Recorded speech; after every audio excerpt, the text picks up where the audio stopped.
अस्सलाम वालेकुम everyone. Welcome back. और ओके, सो ये रहने वाला है हमारा एचटीएमएल का फर्स्ट प्रोजेक्ट, हमारी रिज्यूमे। आई नो ये कोई इतनी खास तो नहीं दिख रही, लेकिन इसमें मैंने प्योर एचटीएमएल को यूज़ किया हुआ है, तो फिर भी ठीक ही है। मैं आपको दिखा देता हूँ, ये इस तरह से हम बनाएंगे। अब रिज्यूमे में डिफरेंट कलर्स हो सकते हैं, बैकग्राउंड कलर्स हो सकते हैं। जैसे ही हमारे पास अगर प्रोफेशनल समरी तो वो लेफ्ट साइड के ऊपर शो हो रही है, टेक्निकल स्किल्स वगैरह राइट साइड के ऊपर आ रही है। तो देखो, वो हम एचटीएमएल के थ्रू तो नहीं कर सकते। और इसी जो हमारी ये वेबसाइट है, ये रेज़्यूमे वाली, इसको हम सीएसएस के थ्रू बहुत ज़्यादा अच्छा डिज़ाइन करेंगे। जब हम सीएसएस कंप्लीट कर रहे होंगे, तब हम दोबारा इस प्रोजेक्ट के ऊपर आएँगे और इसको दोबारा से डिज़ाइन करेंगे। लेकिन फ़िलहाल एचटीएमएल के अंदर इसको किस तरह से बना सकते हो, वो आज हम इस वीडियो में देखने वाले हैं। तो विदाउट वेस्टिंग एनी टाइम मैं अपना वीएस कोड ओपन करता हूँ और यहाँ पर हम एक फ़ाइल बना लेते हैं और यहाँ पर इसको मैं प्रोजेक्ट 1 डॉट एचटीएमएल कर लेता हूँ। ठीक है, अब ये हमारे पास फ़ाइल बन चुकी है और बाय द वे इस कोड को मैं गिटहब के ऊपर पुश करके, और ये सारी फाइल्स का कोड आपको मिल जाएगा। आपने गिटहब के ऊपर जाना है और मैं उसका लिंक जो है ना वो कमेंट्स में भी दे दूँगा और डिस्क्रिप्शन में भी दे दूँगा। आप वहाँ से इसको विज़िट कर सकते हो। तो शिफ्ट और 1 प्रेस करके हम यहाँ पर हमारा जो बेसिक कोड होगा एचटीएमएल का वो आ जाएगा। ठीक है, अब हम यहाँ से स्टार्ट कर लेते हैं प्रॉपर इसको लिखना। तो सबसे पहले मैं यहाँ पर टाइटल में जाके ये लिख लेता हूँ, रिज़्यूमे, माय रिज़्यूमे में कर लेता हूँ। ओके, अब हम बॉडी से स्टार्ट करते हैं और साथ-साथ हम इसका रेफरेंस लिखेंगे। देखो, सबसे पहले हमारे पास क्या शो हो रहा है, एक हेडिंग शो हो रही है, राइट?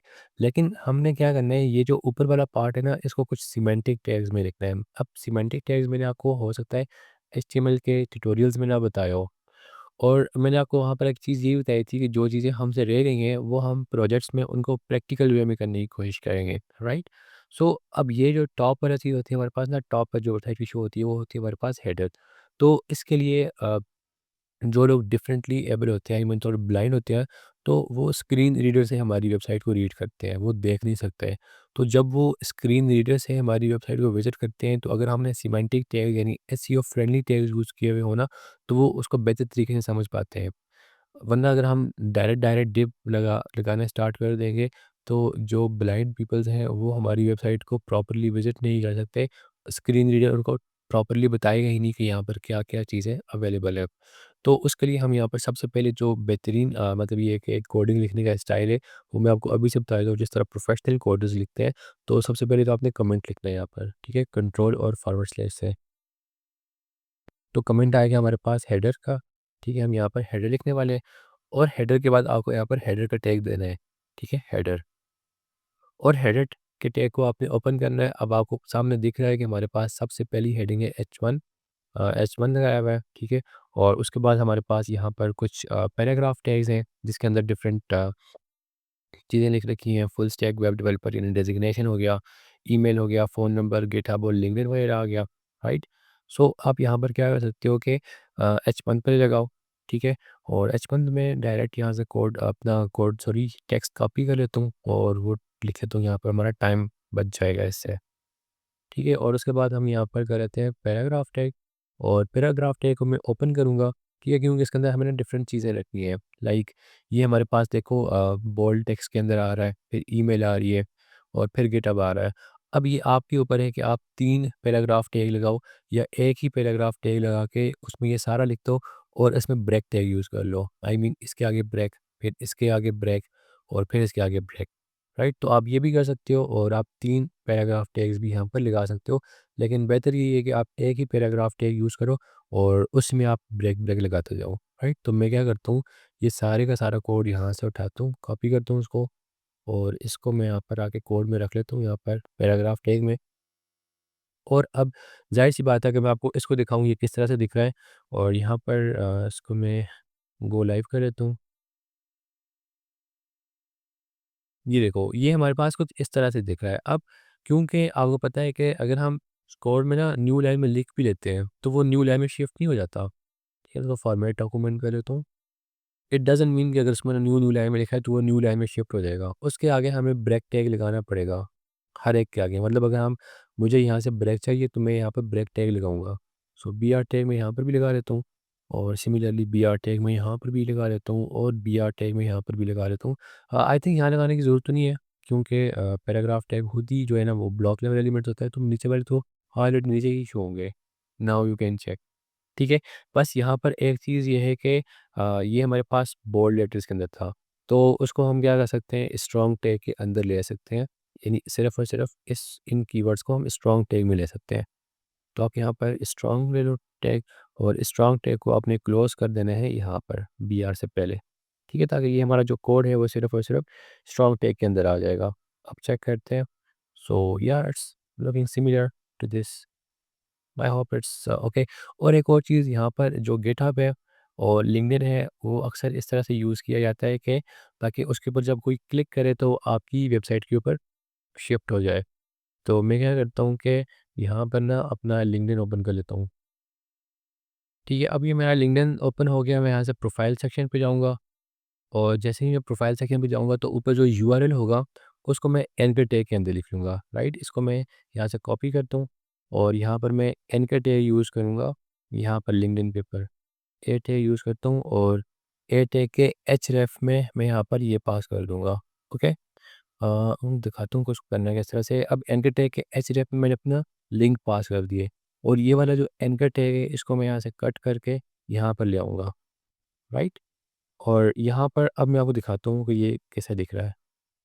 ये देखो, अब जो मेरा लिंक्डइन है ना, वो उसके ऊपर जब भी कोई क्लिक करेगा तो वो मेरा लिंक्डइन के ऊपर शिफ्ट हो जाएगा। यहाँ से मैं अपना लिंक्डइन को मैन्युअली क्लोज़ करता हूँ, और यहाँ पर मैं क्लिक करता हूँ तो मेरा लिंक्डइन ओपन हो जाएगा। ये देखो, मेरा लिंक्डइन ओपन हो गया है। लेकिन वो तो उसी टैब के ऊपर ओपन हुआ है ना। आई मीन अगर मैं ये चाहता हूँ कि वो एक न्यू टैब के ऊपर ओपन हो, तो यहाँ पर एंकर टैग के अंदर हमारे पास एक प्रॉपर्टी होती है, target equals to underscore blank. कि ये हमारे पास एक प्रॉपर्टी होती है, उससे ये होगा कि जब भी मैं इसके ऊपर क्लिक करूँगा तो वो एक न्यू टैब के ऊपर ओपन होगा। जैसे मैं इसके ऊपर क्लिक करता हूँ तो ये देखिए मेरा एक न्यू टैब के अंदर ओपन हुआ है, मेरी वेबसाइट वहीं के वहीं है। और अगर आप ये भी चाहते हो कि ये जो आपका लिंक्डइन है, ये आपका ना इससे पहले आए, आई मीन ये ब्लू कलर में ना आए। अब देखो, जब भी हम एंकर टैग के अंदर रखते हैं तो वो सारा ब्लू कलर में उसको कन्वर्ट कर देता है। बाय द वे, हम सीएसएस में जाकर इसका कलर चेंज कर लेंगे, नो इशू। लेकिन आप ये चाहते हो कि ये वाला लिंक्डइन है, ये इस कलर में ना आए, सिर्फ़ और सिर्फ़ ये आगे जो उसकी क्लिक है, मतलब इस पे जब हम क्लिक करके शिफ्ट होंगे, सिर्फ़ वो ब्लू कलर में आए, तो आप इसको एंकर टैग से पहले लिख लो, इस तरह से, या लाइक दिस। तो लिंक्डइन और उसके बाद आगे लिंक हमारा, ठीक है? तो इसमें मैं यहाँ पर एक स्पेस दे देता हूँ, या it's now I think it's fine. और सेम गोज़ फॉर गिटहब। आप गिटहब के ऊपर भी जाके यही काम कर सकते हो, गिटहब वेबसाइट ओपन करना और उसका लिंक कॉपी करके उसको भी एंकर टैग में रख लेना यहाँ पर, ठीक है? और यहाँ पर उसको एंकर टैग में रख के उसको भी यहाँ पर एचरेफ में दे देना, तो आपका गिटहब भी क्लिकेबल हो जाएगा। सो आई होप कि यहाँ तक आपको ना क्लियर हुआ होगा। ये हमारे पास हेडर बन चुका है, और हेडर के बाद यहाँ पर आपको एक लाइन दिख रही होगी यहाँ पर। तो ये हॉरिजॉन्टल लाइन है, इसको हम बहुत सिंपल तरीके से यहाँ पर लगा सकते हैं। इस पैराग्राफ टैग के नीचे आके आपने एचआर टैग लगा देना है, तो ये हॉरिजॉन्टल लाइन आपकी लग जाएगी, या लाइक दिस, ठीक है? और अब हम नीचे चलते हैं और इसको हम अगेन से सिमेंटिक टैग यूज़ करेंगे, क्योंकि यहाँ पर देखो हमने हेडर टैग यूज़ किया था, तो ये रीडेबिलिटी के लिए और एसईओ फ्रेंडली हमारी वेबसाइट इससे हो जाती है। सबसे पहले तो मैं यहाँ पर एक कमेंट लगाऊंगा, और यहाँ पर अब हमारे पास देखो क्या क्या है। यहाँ पर आप देखते जाओ कि हमारे पास ना प्रोफेशनल समरी है, फिर टेक्निकल स्किल्स हैं, वर्क एक्सपीरियंस है। ओके, सो हम क्या कर सकते हैं, इसको सेक्शन टैग के अंदर रख सकते हैं यहाँ पर। तो मैं यहाँ पर सबसे पहले तो मैं यहाँ पर समरी की एक कमेंट लगाऊंगा, समरी, और उसके बाद मैं यहाँ पर सेक्शन टैग यूज़ कर लेता हूँ। ठीक है, सेक्शन टैग को मैं ओपन करता हूँ, और यहाँ पर आई थिंक H2 में लिखा हुआ, क्योंकि ये हेडिंग इतनी बड़ी नहीं है, या H2 है ये। तो प्रोफेशनल समरी की मैं यहाँ पर हेडिंग दूंगा H2, और मैं ना कोड कॉपी ही कर लेता हूँ ताकि टाइम बच जाएगा। कोड सॉरी, टेक्स्ट कॉपी कर लेता हूँ, प्रोफेशनल समरी, और उसके बाद मैं यहाँ पर पैराग्राफ टैग लगाऊंगा, एंड देन पैराग्राफ टैग को ओपन करके आपने क्या करना है, ये वाला, और ये मैंने खुद से वैसे लिखा हुआ है, आप लोग अपनी मर्ज़ी का यहाँ पर अपनी समरी दे देना, राइट? और उसके बाद क्या हो सकता है हमारा, उसके बाद टेक्निकल स्किल्स की हेडिंग है। सो जो टेक्निकल स्किल्स है, वो मैं चाहता हूँ कि मैं उसको एक अलग यहाँ पर स्किल्स वाले सेक्शन में लेकर आ जाऊँ। तो स्किल्स का अलग से मैं यहाँ पर एक हेडिंग लगाऊंगा, और उससे भी पहले यहाँ पर मैं एक कमेंट दे देता हूँ, स्किल्स। ओके, एंड स्किल्स को मैं अगेन से यहाँ पर सेक्शन टैग में लेकर और उसके बाद H2 लगाऊंगा यहाँ पर H2 और यहाँ पर मैं लिखूंगा टेक्निकल स्किल्स जो कि वहाँ पर लिखा हुआ था।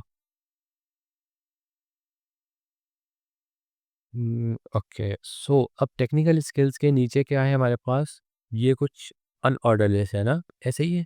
देखो अभी तक हमारी वेबसाइट इस तरह से शो हो रही है। सो ये हमारे पास है अनऑर्डर लिस्ट। तो अनऑर्डर लिस्ट को लगाने के लिए क्या करना पड़ता है, सिंपल हमें तो हमने पढ़ा होगा लिस्ट में यूएल लगाओगे और यहाँ पर एल आई लगा दोगे।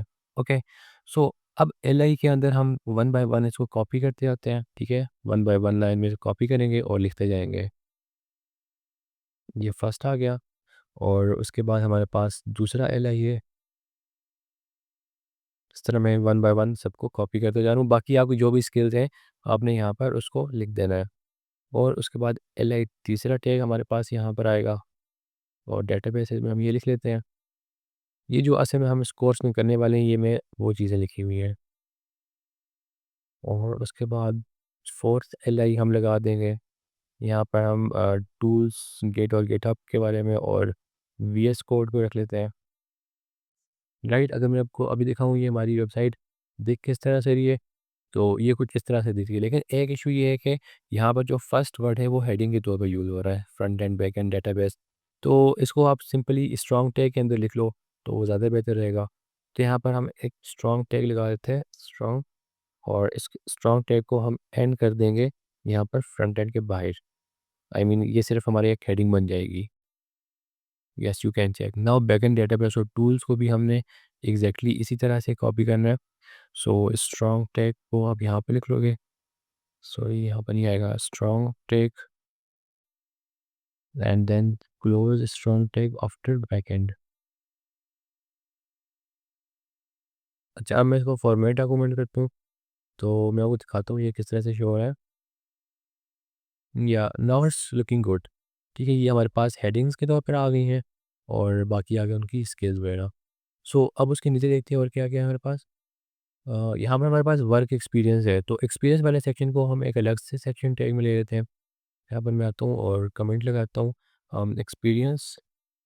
अब देखो प्रोफेशनल्स हमेशा इस तरह से ही कोडिंग करते हैं, उनको जो भी फंक्शन वगैरह लिखने हो, जो भी काम करना हो, तो पहले यहाँ पर हमारे पास कमेंट्स लगाते हैं और उसके बाद प्रॉपर टैग्स यूज़ करते हैं। तो यहाँ पर सेक्शन टैग में यहाँ पर एक और लगा लेता हूँ, ठीक है। सेक्शन टैग के बाद मैं यहाँ पर एक H2 लिख लेता हूँ and that is I think work experience. Okay, so मैं यहाँ पर इसको कॉपी करके और यहाँ पर टेक्स्ट लिख लेता हूँ, राइट। एंड देन उसके बाद क्या है हमारे पास, लेट मी चेक। ओके, सो उसमें ये है हमारे पास फ्रंट एंड एक्सपीरियंस है, ठीक है, और आगे उसके बाद कंपनी है। Okay, and then we have some again से यूएल टैग्स हैं यहाँ पर और ऑर्डर लिस्ट। तो इसको हम देखते हैं किस तरह से करना है। सबसे पहले आपने क्या करना है, H2 के बाद नीचे यहाँ पर एक हम आर्टिकल टैग इसके लिए यूज़ कर सकते हैं, वो ज़्यादा बेहतर रहेगा आर्टिकल टैग्स। तो वैसे तो आप कोई भी टैग लगा सकते हो, लेकिन मैं आपको सिमेंटिक टैग लगाना दिखा रहा हूँ कि आप लोग अपनी वेबसाइट की एसईओ किस तरह से बेहतर बना सकते हो। तो आपने आर्टिकल टैग स्टार्ट करना है और आर्टिकल टैग के बाद यहाँ पर हम लगा लेते हैं H3 लगा देते हैं इसके लिए, फ्रंट एंड डेवलपर के लिए यहाँ पर। तो यहाँ पर मैं H3 लगा देता हूँ और यहाँ पर इसको मैं कॉपी कर लेता हूँ डायरेक्टली कोड को। ओके, इसको मैं कॉपी करके और यहाँ पर पेस्ट कर लेता हूँ। And after that I am going to use paragraph tag. और पैराग्राफ टैग में मैं क्या करता हूँ कि इसको कॉपी करके वहाँ पर रख लेता हूँ, राइट। और उसके बाद क्या है, उसके बाद यहाँ पर हमारे पास कुछ यूएल टैग्स हैं। ओके, सो अच्छा एक और चीज़ ये है कि ये हमारे पास इटैलिक में हुआ हुआ है, लेकिन मेरे पास यहाँ पर इटैलिक में नहीं आ रहा। ओके, तो इटैलिक में आप या तो आई टैग में रख सकते हो या एम्फेसिस टैग में इसको रख सकते हो। तो मैं आई थिंक यहाँ पर एम्फेसिस टैग यूज़ करूँगा क्योंकि वो उसकी रीडेबिलिटी ज़्यादा ठीक है, आई मीन एसईओ फ्रेंडली ज़्यादा है। तो एम्फेसिस टैग को मैं यहाँ पर इसको क्लोज करूँगा after this present. Now let me show you. Okay, now it's working perfectly fine. Okay, and then I'm going to use UL tag here. तो पैराग्राफ टैग के बाद मैं यहाँ पर आऊँगा और यहाँ पर मैं यूएल लगाऊँगा और यूएल के बाद मैं एल आई लगाऊँगा और डायरेक्ट में जो टेक्स्ट यहाँ पर लिखा हुआ है इसको मैं कॉपी करते जा रहा हूँ। जो भी आपकी यहाँ पर डिस्क्रिप्शन वगैरह होगी वो आपने यहाँ पर पेस्ट कर देनी है।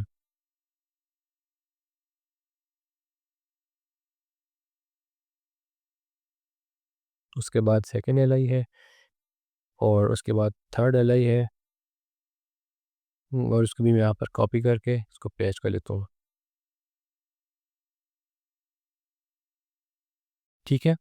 और यूएल के बाद हमारे पास आता है यहाँ पर देखते हैं क्या और क्या आ रहा है। ठीक है, अब यहाँ से आके प्रोजेक्ट्स वगैरह का स्टार्ट हो रहा है।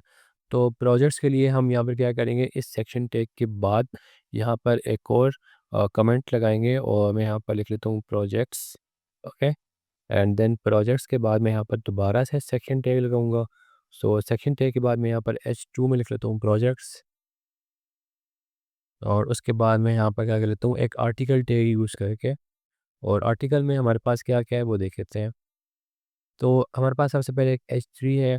ठीक है, उसके बाद अगेन से एक पैराग्राफ टैग है, फिर हमारे पास आर्टिकल टैग है, फिर एक H3 है। और ये हमारे पास प्रोजेक्ट्स वगैरह आ गए, राइट। इसमें आप यहाँ पर लिंक्स वगैरह यूज़ कर सकते हो।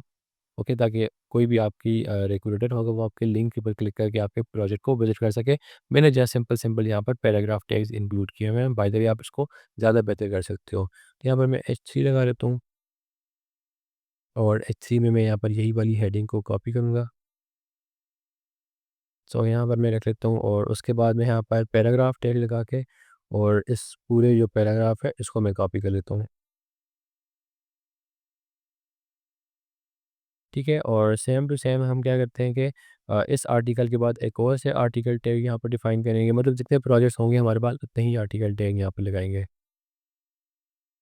तो यहाँ पर इसको भी कॉपी कर लेता हूँ और उसके बाद मैं पैराग्राफ टैग लगा के और यहाँ पर ये जो ये हमारे पास है paragraph description, I will copy that and paste it here. Okay.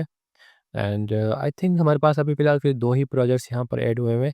बाकी आप यहाँ पर जितने भी अपने ऐड करना चाहो तो कर सकते हो। एंड आपको मैं अपना दिखाता हूँ कि शो किस तरह से हो रहा है। सो ऑलमोस्ट अभी तक तो सेम ही हो रहा है। नेक्स्ट हमारे पास क्या है? नेक्स्ट हमारे पास एजुकेशन का सेक्शन है। ओके। एंड एजुकेशन के लिए अगेन से यहाँ पर हमें सबसे पहले एक हेडिंग देनी पड़ेगी और उससे पहले उसके लिए यहाँ पर एक कमेंट है, एजुकेशन सेक्शन। और एजुकेशन के बाद मैं यहाँ पर सेक्शन टैग लगाऊंगा और सेक्शन के बाद मैं यहाँ पर H2 लगाऊंगा, मतलब एजुकेशन वगैरह लिखने के लिए। तो इसकी पहले मैं यहाँ पर हेडिंग ले लेता हूँ एजुकेशन और उसके बाद मैं यहाँ पर एक टेबल टैग हमने यूज़ किया हुआ है। ओके। सो टेबल के बाद हम यहाँ पर एज यू नो कि हमने जब टेबल्स की क्लासेस दी थी तो यहाँ पर हमने 3 रोज़ यूज़ की हुई है। ओके। सो पहली जो हमारे पास आ गई टेबल रो, और टेबल रो फर्स्ट जो रो है आता है हमारे पास टेबल हेड। Okay, TH। तो फर्स्ट वन क्या है हमारे पास, डिग्री है, इंस्टीट्यूट है और ईयर है। तो मैं यहाँ पर लिख लेता हूँ डिग्री। उसके बाद हम यहाँ पर लिख लेते हैं इंस्टीट्यूट। ओके। एंड उसके बाद TH पे मैं यहाँ पर लगा देता हूँ ईयर, कि कौन से ईयर ने हमने पास की थी। और उसके बाद मैं यहाँ पर दोबारा से TR लगाऊंगा। अब आएगा हमारे पास टेबल डेटा। ओके, क्योंकि फर्स्ट वन में होता है हमारे पास हेडिंग्स और सेकंड में होता है हमारे पास टेबल डेटा। सो TD लगाऊंगा और यहाँ पर जो लिखा हुआ है उसको मैं डायरेक्ट कॉपी कर लेता हूँ, बैचलर्स इन कंप्यूटर साइंस और बैचलर्स इन सॉफ्टवेयर इंजीनियरिंग। जो भी आपकी बैचलर्स हैं आपने वो लिख लेना है यहाँ पर। Okay, and then I'm going to use TD again here. Okay, and which is XYZ university, आपकी मतलब जो भी यूनिवर्सिटी है आपने यहाँ पर वो लिख लेना है। और उसके बाद आएगा हमारे पास TD कि आपने कौन से ईयर में यहाँ से पास आउट हुए हो। तो 2020 टू 2024, तो जो भी आप यहाँ पर लिख सकते हो। सो TD इस तरह से लगाएंगे और इसके अंदर ये पेस्ट कर लेते हैं। ओके। एंड सेम गोज़ मैं क्या करता हूँ, इसी TR को यहाँ से कॉपी करके और एक दफ़ा नीचे दोबारा से पेस्ट कर लेता हूँ। यहाँ पर आप अपने इंटरमीडिएट की जो भी चीज़ें हैं आप वो यहाँ पर लिख सकते हो। So intermediate next by G college and आपका ईयर जो भी आ जाएगा। सो अब अगर मैं आपको दिखाऊँ तो ये किस तरह से शो हो रहा है, ये कुछ इस तरह से शो हो रहा है। अच्छा नहीं दिख रहा क्योंकि इसमें हमारे पास ना बॉर्डर नहीं लगा हुआ। तो टेबल में यहाँ पर हम क्या कर लेते हैं, बॉर्डर लगा लेते हैं, बॉर्डर इक्वल्स टू 1। तो 1 पिक्सेल का बॉर्डर इनफ रहेगा। या नाउ इट्स लुकिंग गुड। सो यहाँ पर आप देख सकते हो। अच्छा, इसमें थोड़ी बहुत स्पेसिंग वगैरह शो हो रही है, तो स्पेसिंग के लिए आप क्या कर सकते हो, वैसे तो मैं यहाँ पर सीएसएस नहीं लगा रहा, लेकिन यहाँ पर आप एक और यहाँ पर इसका इनलाइन स्टाइलिंग ही दे सकते हो। सेल पैडिंग इसकी ऐड कर दो, ताकि थोड़ा ना इसमें वो आ जाए। Cell padding equals to 8 units कर लेता हूँ। तो लेट्स सी कि क्या ऐड हो रही है एनीबॉडी। ये हमारी वेबसाइट है। तो यहाँ थोड़ी बहुत स्पेस ऐड हो चुकी है, मतलब थोड़ी पैडिंग आ चुकी है। सेल्स के अंदर थोड़ी पैडिंग आ चुकी है 8 यूनिट्स की। ओके। बाय द वे, आप इसको रखना चाहोगे रख सकते हो, नहीं रखना चाहो ना रख सकते हो, क्योंकि अभी हमने कोई सीएसएस वगैरह तो की नहीं है। तो सीएसएस जब हम करेंगे तो तभी हम ये सारी सारी चीज़ें देख रहे होंगे। सो एजुकेशन के बाद हमारे पास आता है सर्टिफिकेट्स, लैंग्वेजेस, एंड देन यहाँ पर ये कॉपीराइट आ गया। तो यही बहुत सिंपल है, सिंपल अनऑर्डर लिस्ट है। अनऑर्डर लिस्ट आप यूज़ करके कर सकते हो, लेकिन मैं आपको भी करके दिखा देता हूँ कि किस तरह से आपने करना है। सबसे पहले तो आपने यहाँ पर सेक्शन टैग अगेन से लगाना है, उससे पहले आपने कमेंट लगाना है सर्टिफिकेशंस का। फिर सर्टिफिकेशंस के बाद हम यहाँ पर कर रहे होंगे, एक दोबारा से सेक्शन टैग लगाएंगे, और सेक्शन टैग को ओपन करने के बाद सबसे पहले यहाँ पर आगे हमारे पास एक H2, और H2 में यहाँ पर हम क्या कर रहे होंगे, एक हेडिंग देंगे सर्टिफिकेशंस की। और आप यहाँ पर देख रहे हो कि ये अनऑर्डर लिस्ट नहीं है, ये ऑर्डर लिस्ट है। तो इसको आपने किस में रखना है, फिर OL में, और OL के बाद LI। तो यहाँ पर इसको मैं कॉपी कर लेता हूँ, फर्स्ट LI को, और उसके बाद आप यहाँ पर दोबारा से LI को कॉपी करोगे, और यहाँ पर मैं जावास्क्रिप्ट बेसिक्स ये रख लेता हूँ, और दोबारा से LI को मैं कॉपी करता हूँ, और उसके बाद मैं यहाँ पर फुल स्टैक वेब डेवलपमेंट, यानी जो भी आपकी है सर्टिफिकेशन वगैरह हो, ये आप यहाँ पर ऐड कर सकते हो। So it's not a big deal. And then क्या कर सकते हो आप, यहाँ पर दोबारा से मैं यहाँ पर एक H2 लगाऊंगा, क्योंकि लैंग्वेजेस वगैरह के लिए। तो लैंग्वेजेस, और उसके बाद मैं यहाँ पर दोबारा से OL लगा के दोबारा से LI लगाता हूँ, और यहाँ पर मैं इंग्लिश लिख लेता हूँ। सो इंग्लिश, बल्कि इसको मैं कॉपी ही कर लेता हूँ वहाँ से डायरेक्टली। इंग्लिश प्रोफेशनल और उर्दू नेटिव, जो भी आप लिखना चाहो, आपकी जो भी लैंग्वेजेस यहाँ पर होंगी वो आप यहाँ पर लिख लेना। ओके। एंड देन LI, और दोबारा से मैं यहाँ से इस टेक्स्ट को कॉपी कर लेता हूँ। ओके। एंड देन हमारे पास क्या है कि उसके बाद हमारे पास देन नीचे हमारे पास कॉपीराइट है। अगर मैं आपको दिखाऊँ वीडियो टाइप में किस तरह से दिख रही है, तो अभी तक तो बिल्कुल ठीक लग रहा है। और यहाँ पर इसको भी हमने OL में यूज़ कर लिया, आई थिंक ये तो UL में था, लेकिन इट्स ओके, नो इशू। आप इसको UL में यूज़ करो या OL में यूज़ करो, इससे कोई फ़र्क नहीं पड़ता। ठीक है, उसके बाद आता है हमारे पास सेक्शन, और नीचे ये फुटर इसको बोलते हैं। तो मैं यहाँ पर फुटर के साथ तो पहले एक कमेंट ऐड करता हूँ, और उसके बाद हम यहाँ पर लगाएंगे फुटर टैग। एग्जैक्टली उस तरह जिस तरह टॉप को हेडर बोलते हैं, ठीक है, टॉप को हेडर बोलते हैं, इस तरह बॉटम को फुटर बोलते हैं। राइट। सो फुटर लगाने के बाद हम यहाँ पर क्या करते हैं, सबसे पहले तो एक हॉरिजॉन्टल लाइन है। तो फुटर टैग के अंदर सबसे पहले मैं यहाँ पर एक हॉरिजॉन्टल लाइन ऐड करूँगा, और हॉरिजॉन्टल लाइन के बाद एक पैराग्राफ टैग है, और पैराग्राफ टैग के अंदर हमारा कॉपीराइट टेक्स्ट है। तो इसको मैं पहले तो इसको मैं कॉपी कर लेता हूँ यहाँ पर, और उसके बाद जो नीचे वाले खुद दूसरे पैराग्राफ टेक्स्ट में रख लूँगा। So paragraph tag and this copy this one, या सो नाउ मैं आपको दिखाता हूँ कि हमारी जो वेबसाइट है वो किस तरह से दिख रही है। एग्जैक्टली इस तरह से दिख रही है जैसे आपने अब बनाई है पहले। तो आई होप कि ये आपको क्लियर हुआ होगा। बोर्ड आपको बिल्कुल मैंने प्रॉपर फॉर्मेट में रख के दिया है, प्रॉपर कमेंट्स के साथ, with headings, with section tag, with header tag, with footer tag. So each and everything हमारे पास अलाइंड है और परफेक्ट है। सो आई होप आप यहाँ से काफ़ी कुछ सीखा होगा, और चलो फिर मिलते हैं नेक्स्ट वीडियो में नेक्स्ट प्रोजेक्ट के साथ। टोटल हमारे पास 3 प्रोजेक्ट्स होंगे HTML के अंदर। आई नो कि ये बिल्कुल ही बेसिक से दिख रहा है, और कोई इसमें ख़ास इतनी कोई कलर्स नहीं है, क्योंकि CSS ऐड नहीं है, तो अभी HTML ही कर रहे हैं। तो HTML में ये भी इनफ है। तो फिर हम नेक्स्ट प्रोजेक्ट बनाएंगे कल नेक्स्ट वीडियो में। टोटल 3 प्रोजेक्ट्स होंगे, उसके बाद हम फिर डायरेक्ट CSS स्टार्ट कर लेंगे। सो टेक केयर एंड अल्लाह हाफिज़।